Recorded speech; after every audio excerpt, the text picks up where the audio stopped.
Euzubillahimineşşeytanirracim. Bismillahirrahmanirrahim. Esselamu aleyküm ve rahmetullahi ve berekatuhu.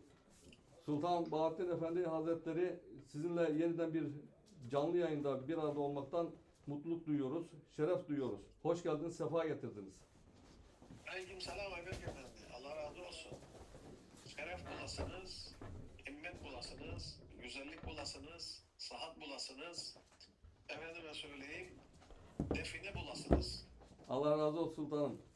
Başımızdan eksik olmayasınız inşallah. Elhamdülillah Allah yine kavuşturdu. Ona seviniyoruz. Çünkü gözden ırak, nasıl demiş, gönülden ırak olurmuş. Biraz Mustafa abi, tamam. Yani Gözden ırak olan gönülden uzak olur. Gönülden. Onun için şimdi görünmek için sen de bu fırsatı bize sundun. Biz de inşallah sevenlerimizle bir araya gelmeyi amaç ettik inşallah. Çok teşekkür ederim sultanım. Bizim için çok büyük bir şereftir. Şimdi Aron tercüme edebiliyor musun? Evet. And Ayberk Efendi, Sheikh Bahauddin Efendi is very happy that we could find together again today for this live stream. And it is nice to be in touch with each other. And because if you miss somebody, you don't want to be far away from that person. Sultanım, bildiğiniz gibi yeni yıl arefesindeyiz.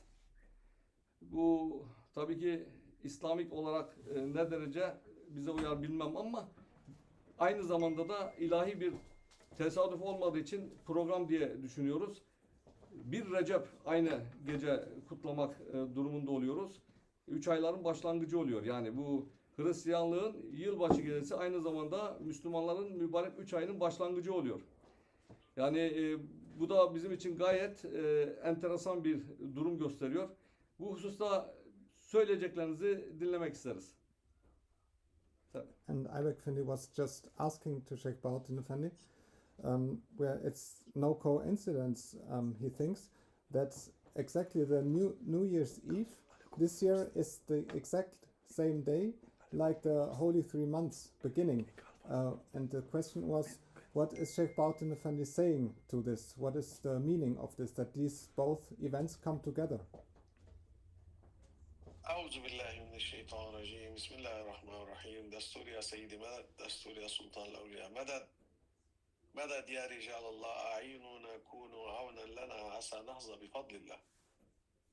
Her şey Allah'ın iradesiyle mevcudiyet asıl olan bir sistemin içindeyiz.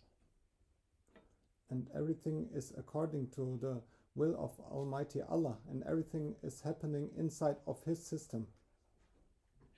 Şimdi bizim için iki tarih var. Bir şemsi tarih dedikleri güneş tarihi, bir de kamari tarih dedikleri ay tarihi. And we have two calendars. We have the sun calendar and we have the moon calendar.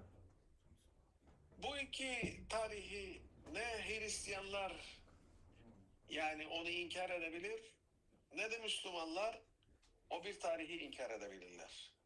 And neither the Muslims nor the Christians can neglect one of those two calendars. They are both accepted. Güneş varsa güneş tarihi de var. Ay varsa ay tarihi de vardır. Because there's the sun existing, there's the sun calendar, and because the moon also is existing, there's the moon calendar also. Burada bizim için bir sayıdan ibarettir hepsi. Yani mesela kaç yaşındasın Ayberk Efendi? 18 yaşında. Tamam, bu sene 19 oldu. Bahauddin Efendi sen kaç yaşındasın? Ben 19 yaşındayım. 20 yaşında oldum şimdi. Şimdi bu meseledir. Yani şimdi bir sayı tutmak Allah'ın farz ettiği bir gerekçedir insanlık için. And the calendar is necessary in order to be able to count the time. So, for example, Ayberk Efendi is like 18 years old, and we can count this in the calendar, in the time of the calendar. Without calendar, we could not give a number for this, and that's why it's important and necessary to have such a calendar to record the time. Şimdi bunları hayatımıza koymamak cahilliktir. Her iki taraf içindir bu geçerli. And not using a calendar would be heedless.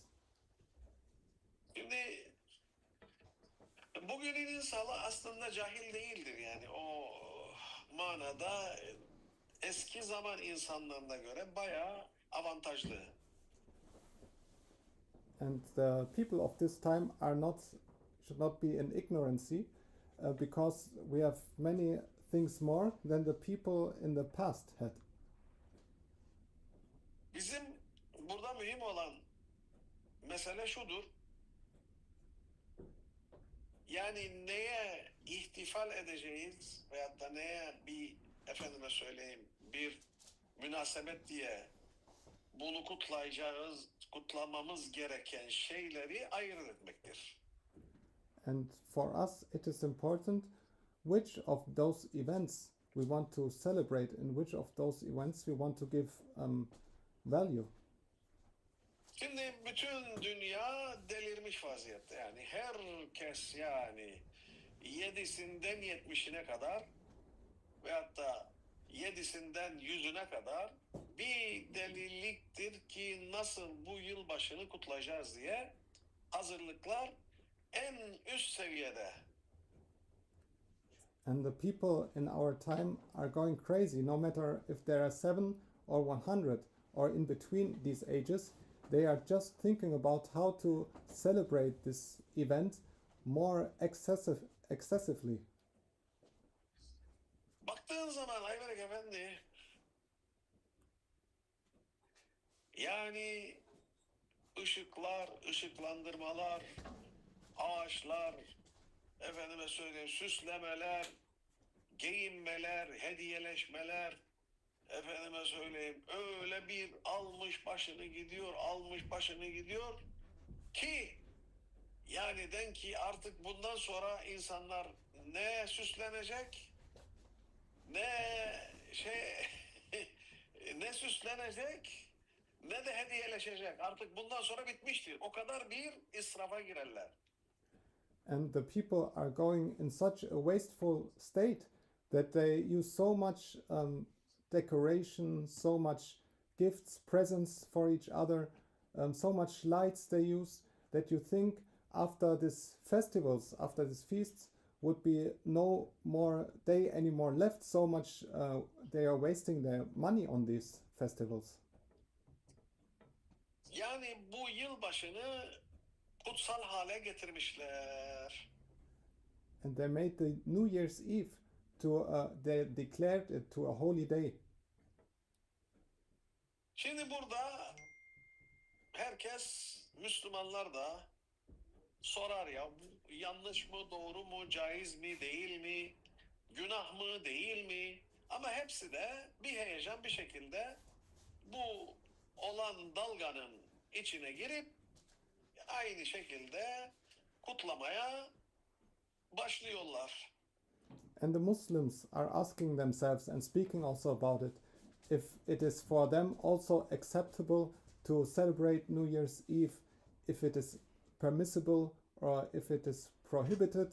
They are talking about these topics, thinking it to themselves, but at the end of the day, they are also getting this feeling. They are getting these emotions for the New Year's Eve.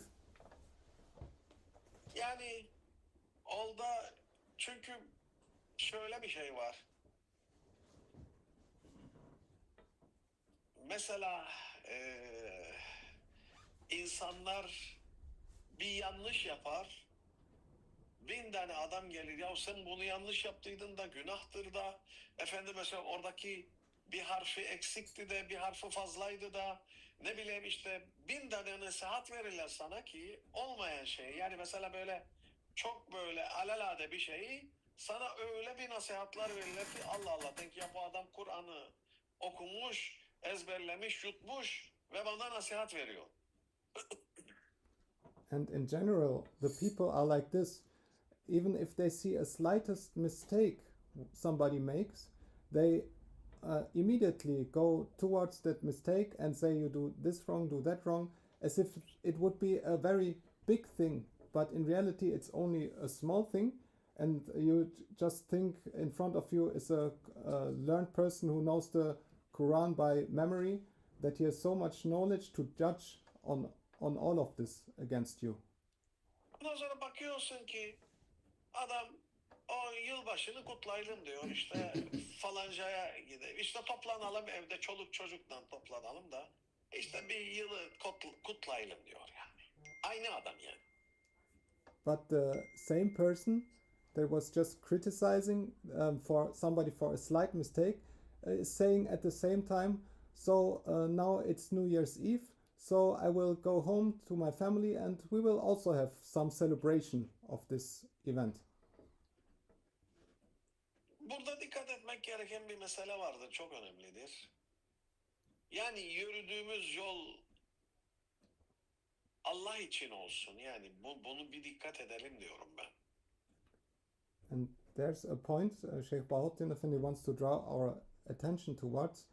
The path we are going should be a path we are walking for Allah, for Allah's sake.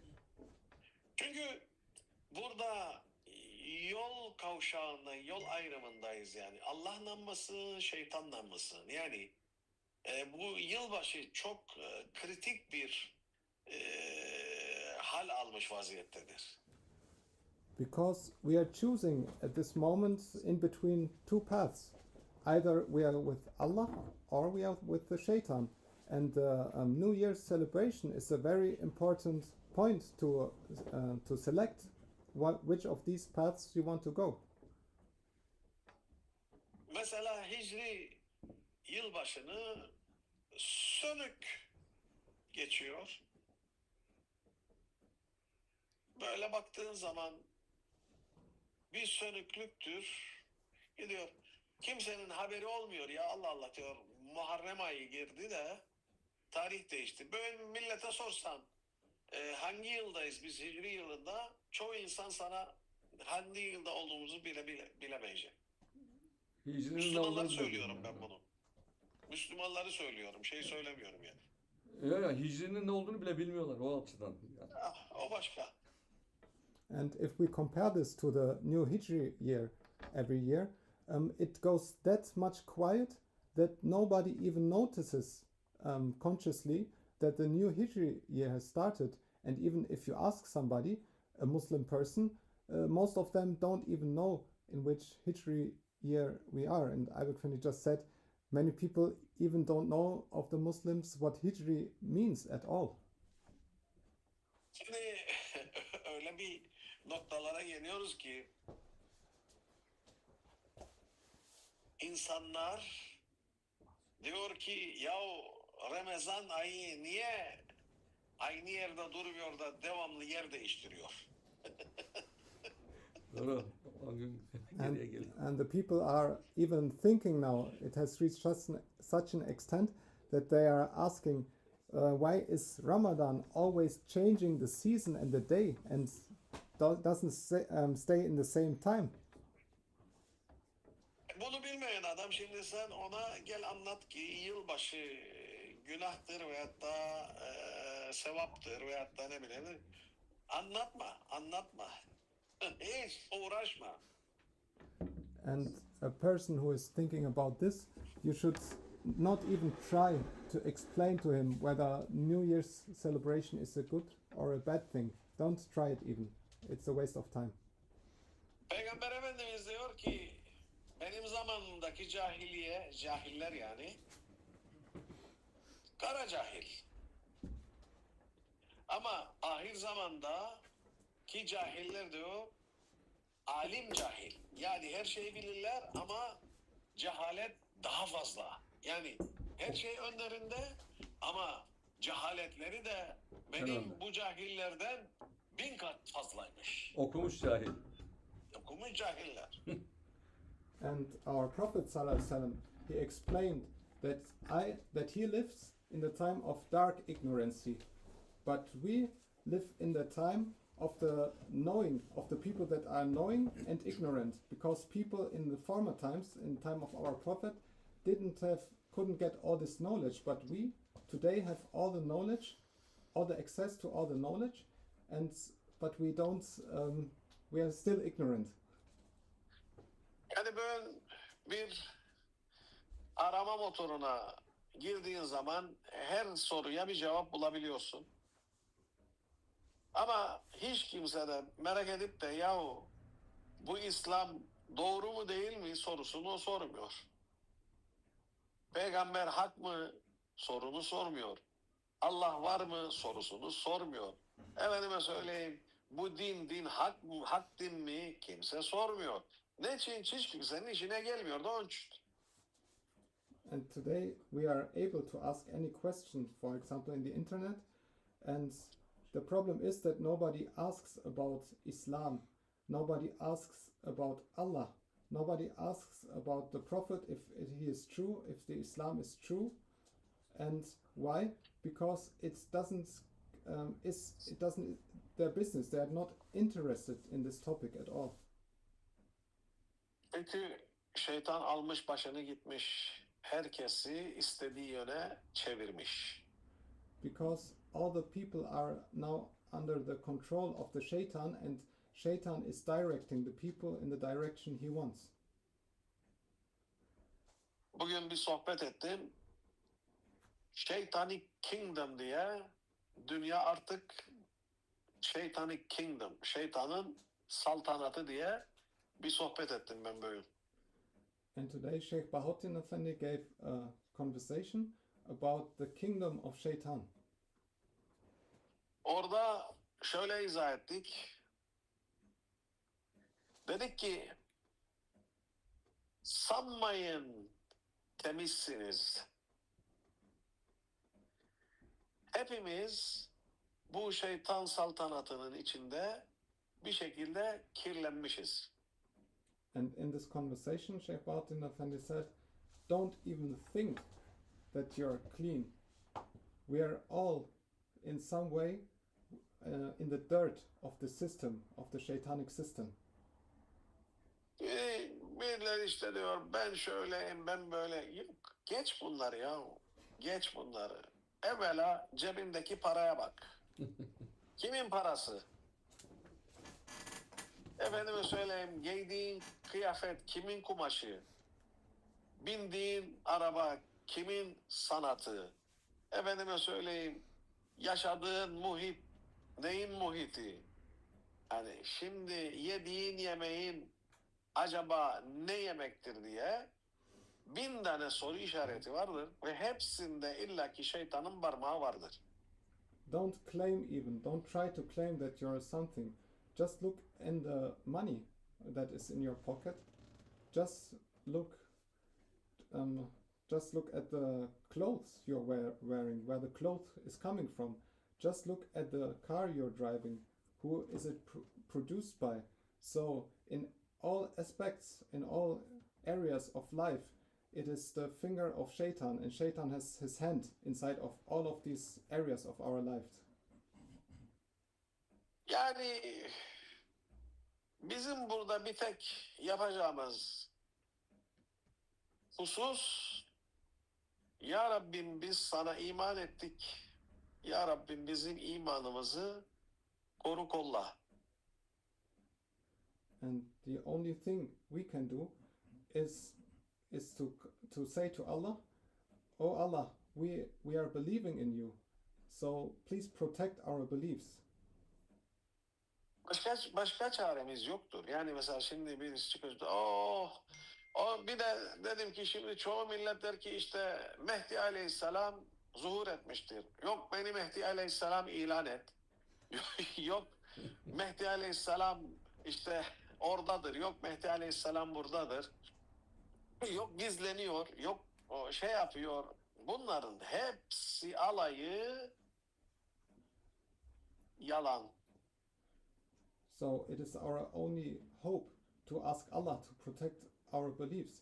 And today so many people come up and claim that Mahdi alayhi salam has already appeared.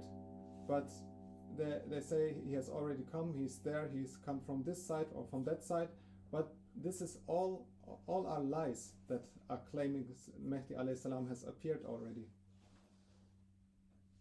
Mehdi Aleyhisselam geldi mi bu sistemin içine girmez. Çünkü bu sistem şeytan sistemidir.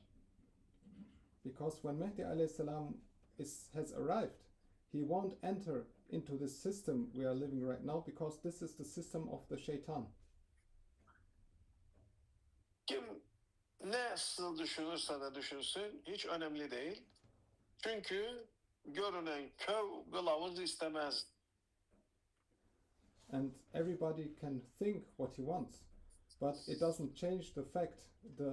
The village you see, you don't need somebody who leads you the path to the village you see in front of you. Aferin be Harun Efendi, maşallah bunu da tercüme ettin ya. Bravo sana. Also Ayberk Efendi'den öğrendim. Himmetiniz, bereketiniz sultanım. Maşallah maşallah. Şimdi beklerdim nasıl tercüme edecek diye bir bekledim yani. Yani okuluna da gitmedi sultanım. Yani gerçekten Gitmedi, himmetiniz, maşallah. Maşallah maşallah. kerametinizdir. Maşallah. Allah himmetini âli eylesin Harun Efendi'nin. Estağfurullah. Şimdi öyle bir şey ki inşallah Mehdi Aleyhisselam'a ulaşırız. Amin. And inshallah we will reach Mahdi alayhi salam. Onu kalben böyle şiddetle isteyin. We should ask for Mahdi alayhi salam as strong from our hearts as possible. Yani nasip olsun onun zamanında bir bulunalım. Inshallah, Allah may write it in our fortune that we will reach his time. Çünkü o dünyanın en güzel zamanı olacaktır. Because his time will be the most beautiful time that this world has ever seen. Çünkü orada Peygamber Efendimiz'e müjde verilmiştir ki dünya İslam olacaktır. Because our Prophet ﷺ has given us the good news that the whole world will be Muslim and will be in Islam in his time. Mehdi Aleyhisselam'ın zamanında Maşrik'ten ses gelecek. La ilahe illallah. Mağrip'ten cevap gelecek. Muhammed Resulullah diye dünya öyle dönecektir. And in the time of Mahdi alayhi salam, there will be the whole East will be saying La ilaha illallah, and the whole West will be saying Muhammad Rasulullah. And like this, the earth will be turning. Dön, dön, dön, dön, dön. O güzellik, o müzik, o endam, o ferah, o huzur hiçbir yerde yoktur. Çünkü ayet-i kerime der ki وَيَوْمَ نُبَدِّلُ الْأَرْضَ غَيْرَ الْأَرْضِ diyor ki ayet-i kerime buyuruyor ki biz bu dünyayı değiştirecek ve başka bir dünya haline getirecek. İşte o Mehdi Aleyhisselam'ın zamanıdır. And the situation of the world will never be so beautiful like in his time. There will be never has been so much peace, so a good state, so a happy state, so beautiful music on the world, because in the Holy Quran it also says that Allah will change the world to another world with another manifestation, and this is the time was appointed of Mahdi alayhi salam. Cennet yansıması olacak dünya. This world will be a mirror for the paradise. Heavenly energy. Bu cennet enerjisi. Cennet yansıması. Bu artık böyle fiyatlandırılamaz. Efendime söyleyeyim, bir değer biçilemez. Ve o saadet öyle bir saadet ki o insanlar, şu yetişecekler, orada yaşayacaklar, ancak onlara mahsustur bu mesele. And it will be this heavenly energy that will transform the planet in such a beautiful place. There will be such a happiness, and you cannot pay it with any price. And it is only written to the people who is their destiny to reach this time. Buyuruyor ki Büyük Şeyh Efendi Hazretleri diyor, gece yağmur yağacak. Tatlı tatlı yağmurlar. Her tarafı yeşerecek. Gündüz de güzel bir güneş çıkacak. Her taraf parıl parıl, tertemiz. Zebzeyi bir eken 10 çıkar. Efendime söyleyeyim, kuzular, efendim hayvanlar, efendime söyleyeyim, bereketler, uf uf uf uf uf uf uf lezzetler, neler neler, sofralar Ayberk Efendi. Öyle şeyler ki yani tarif edilemeyecek kadar muazzam. And Grand Sheikh was giving us the news about this time. He said, Grand Sheikh Abdullah, that in the time when Mahdi alayhi salam has arrived, in the night there will be raining a very sweet rain, and from this everything will become green. And on the day there will be a beautiful sun shining, and if you plant one, you will harvest 10. And the animals, everything of the animals will be so full of barakah, and you cannot describe how beautiful this time is going to be. Çok mühim bir zaman. Onun Yani için cehennemden cennete geçiyoruz gibi bir olay. ancak öyle olabilir.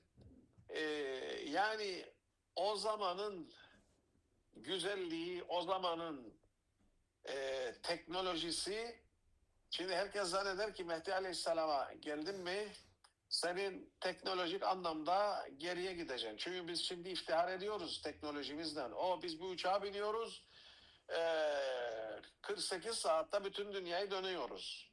Ne bileyim oraya gidiyoruz, buraya geliyoruz, arabalarımız var, elektriğimiz var, teknolojimiz var, bak internetimiz var, her şeyimiz var. Biz cennette yaşıyoruz, haberimiz yok gibisinden bir iftihar ediyoruz teknolojiyle.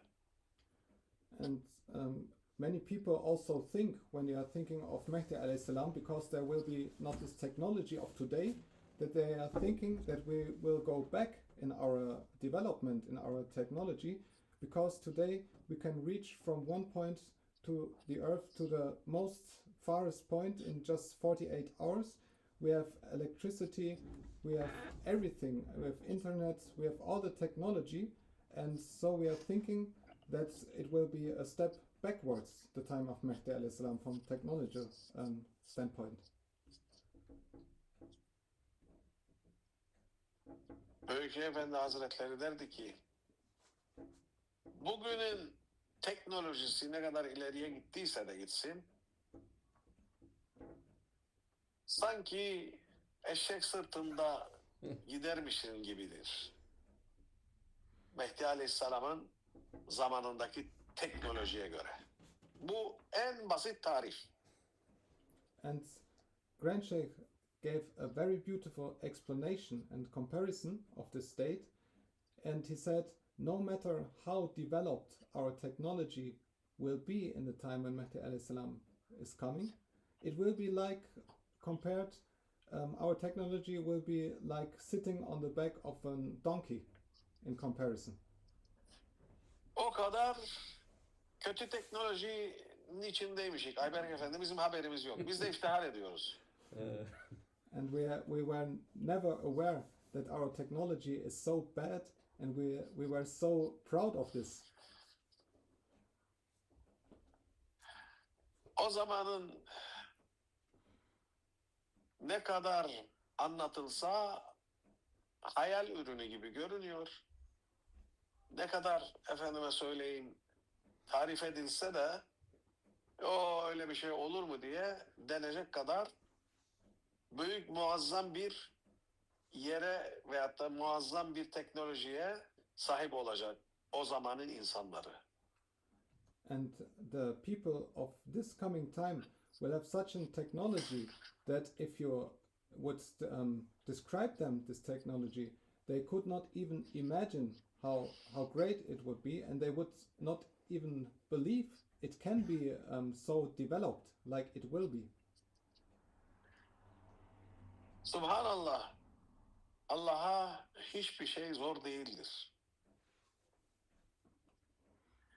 Herkes kendi aklıyla Allah'ı ölçmeye çalışıyor. Ondan dolayı her şey zor geliyor. And subhanallah, for Allah it's nothing hard to do. For Allah everything is easy. The problem is that everybody is measuring Allah according to his own understanding, and that's why we don't believe that Allah can do everything. Yani bir adam olur mu öyle şey diyor ya? Olur mu öyle şey? Ya olur. Bu Allah'tır. Sen değilsin ki. Sen aciz kul. Acizliğine yan. Allah yapar, yapamaz. O senin işin değil ki. And the people are wondering, can this be? How can this be? How should this happen? And we should say, it is Allah's work. It is Allah. He can do everything he wants. We are the weak servants, so we don't have power about anything, but Allah has power over everything. Bugün bizim Alaman Yahya'yla sabah bir kahvaltı muhabbet ediyorduk da kendi bir hatırasını anlattı da hoşuma gitti. And in today at the breakfast, Sheikh Saygoklu. Bahauddin Efendi was sitting with Yahya from Germany, Yahya Efendi, and Yahya Efendi shared a memory, and Sheikh Bahauddin Efendi wants to share this nice memory also with us. Diyor ki Şam-ı Şerif'teydik.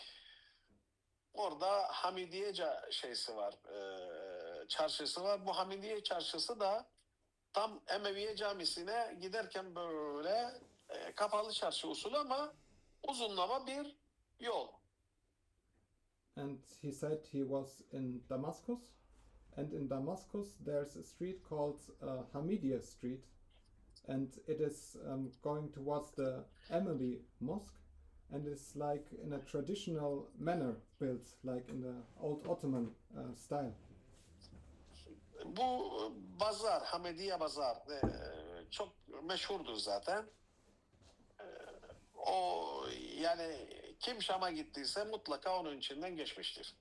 And it is a very famous bazaar, and everyone who has visited Damascus has seen it for sure. Bu öyle bir çarşı ki sağında işte kumaşçılar, solunda dondurmacılar, efendime söyleyeyim envai çeşit şeyler satılır orada. Halıcılar, tuhafiyeciler, böyle bir uzunca bir çarşıdır. Yani böyle 1 kilometre uzunluğundadır hemen hemen. Siz gittiniz değil mi sonra? Gördünüz orayı. Gittik tabii ki. Çocukken de yani gezdiniz. Tabii.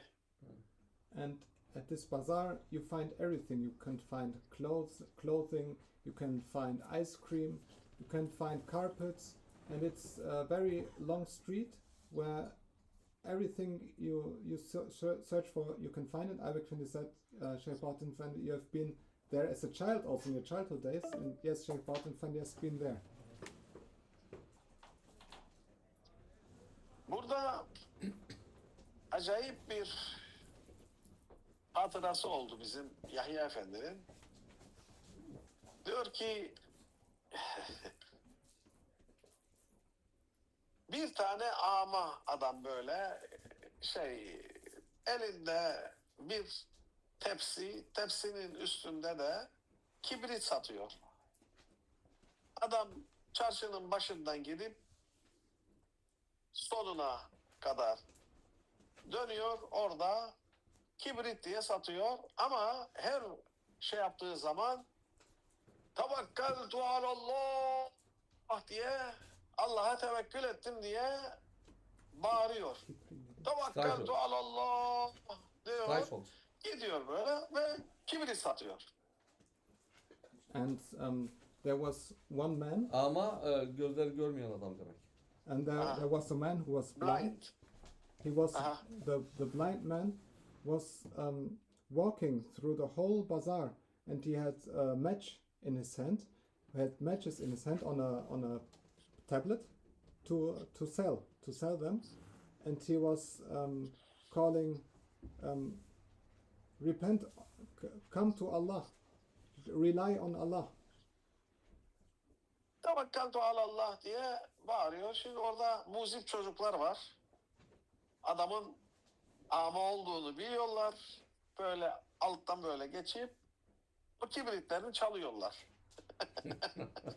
And of course, there were also children on this bazaar, and there came some children who was coming near to him, to that blind man, and they were stealing some of these matches that he wanted to sell. O adam da ama olmasına rağmen biliyordu ki birileri onun şeylisini çalıyor.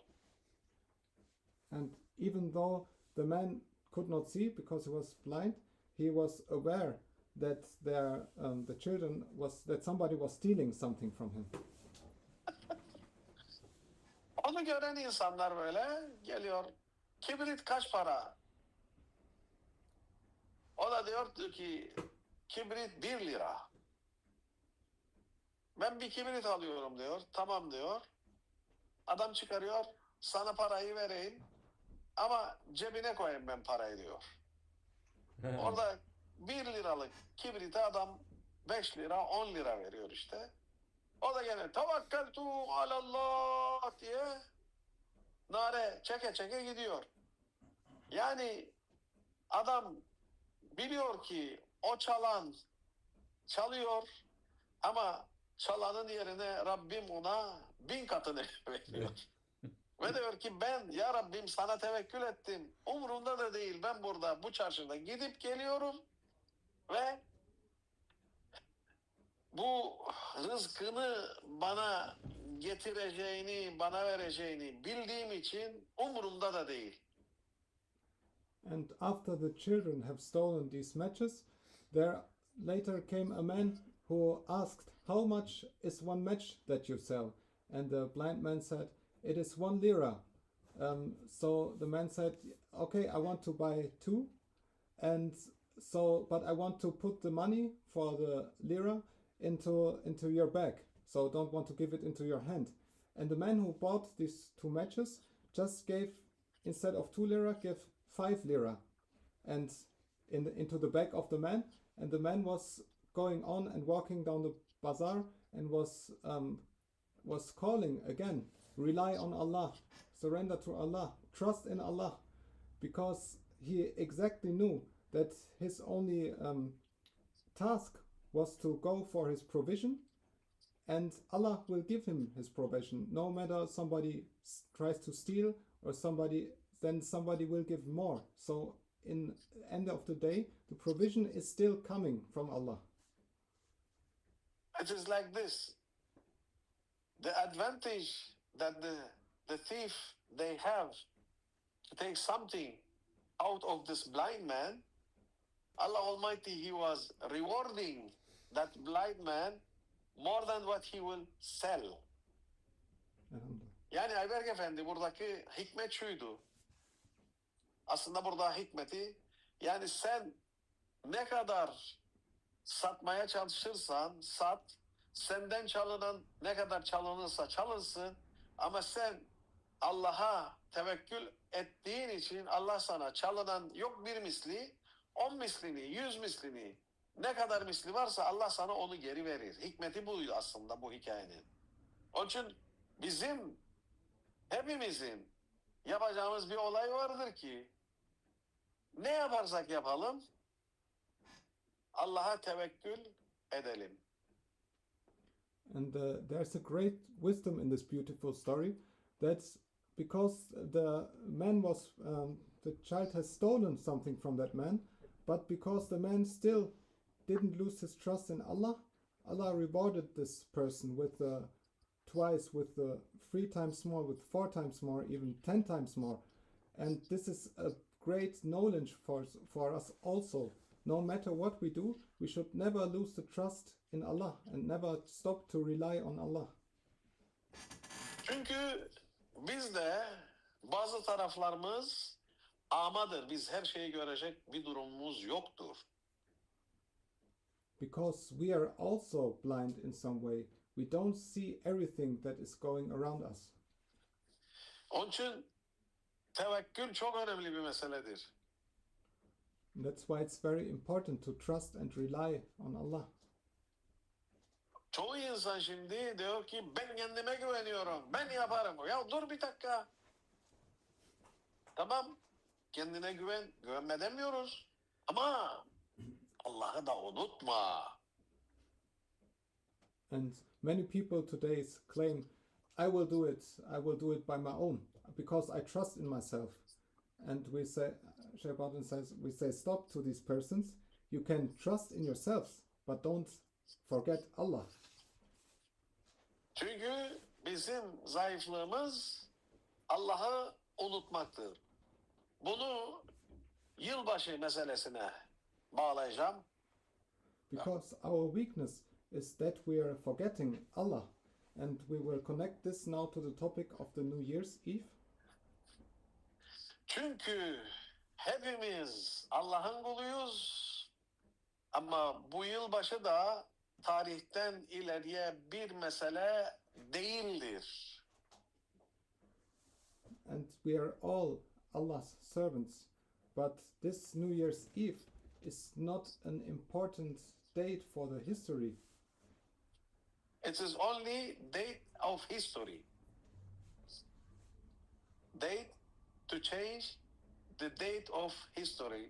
You start from 2024, now 2024, and we start again 2025 until end of 25. So this is only date that it is only to count that how old are you? What is done in 1 year? What is your past in this year? What will be planned for next year? This is only date that shows that Allah Almighty give you 1 year, 2 year, 100 year, so to know how much year you being getting. So this is important to realize the new year. It is only a date changing the date of the year. Nothing else. Yani Ayberk Efendi, ben bunu izah etmek istedim İngilizce çünkü biraz komplikeydi. Yani bu bir tarih günüdür. Yani bugün 24'ün son günlerindeyiz. Yarın da 25'in ilk günlerindeyiz. Yani bunu bilmek vaciptir. Çünkü ne kadar yaşında olduğunu bilmen lazım. Efendime söyleyeyim, neler geçti başından 24'te bilmen lazım. 25'e neler yapacağını en azından buradan kestirmen lazım. Ve kendini düzenleme yapman için Allah sana bu tarihleri vermiştir. Onun için Kur'an-ı Kerim'de de geçiyor. Allah'ın verdiği sene 12 aydır diyor. Bak, Kur'an-ı Kerim'de çok net bir şekilde bunu yazıyor. Yani Allah'ın bu dünyaya verdiği tarih 12 aydır diyor. 13 ay vermedi.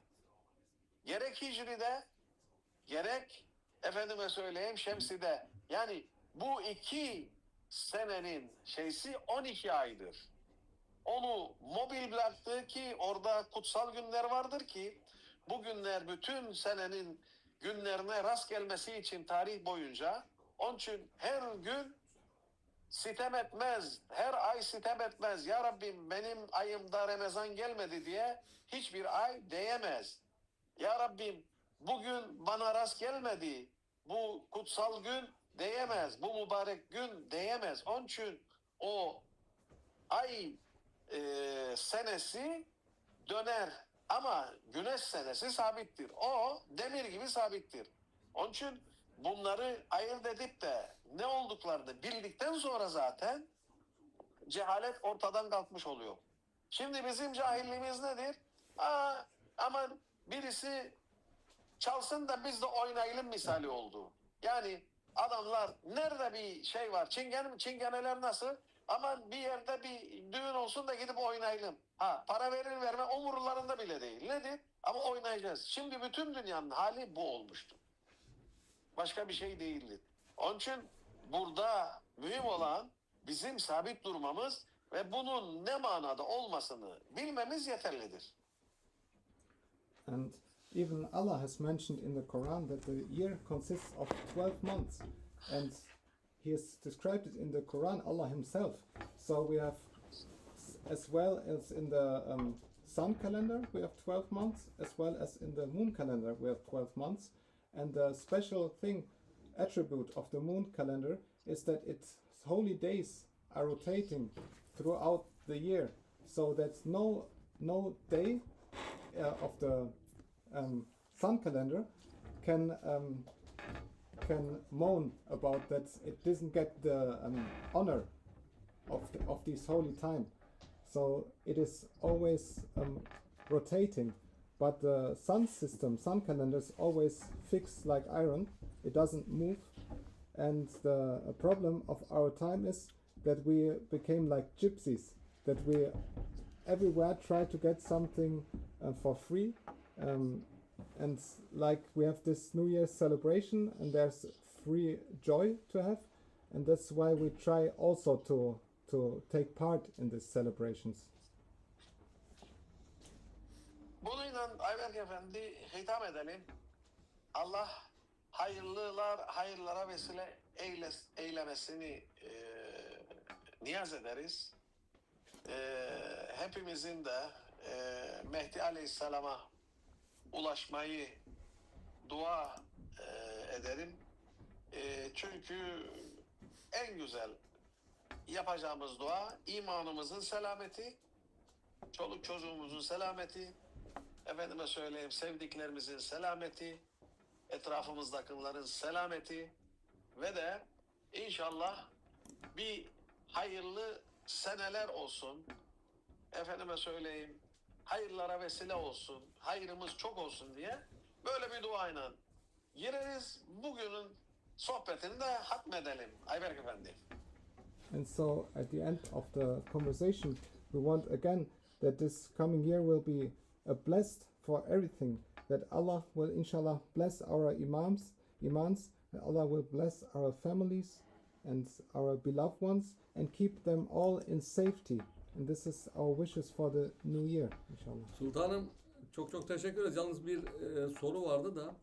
Şimdi bu yılbaşı gecesinde biz işte yılbaşı kutlamak için buluşmuyoruz ama işte aileler bir araya gelecek yılbaşında gibisine. Biliyorsunuz bu olaylar sizin ilk başta cümlenizde de buna benzer bir konu geçtiydi.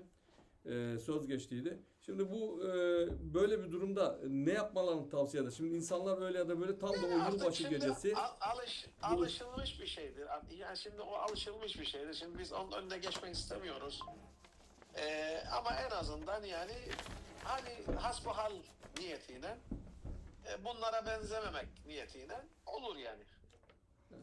Teşekkür ederim sultanım. Allah sizden razı olsun. Yani Selamünaleyküm. size her zaman başımızın üstünde başımızın tacısınız. Yeriniz vardır ve bize şeref Eyvallah. verdiniz. Çok teşekkür ediyorum sultanım. Selamünaleyküm.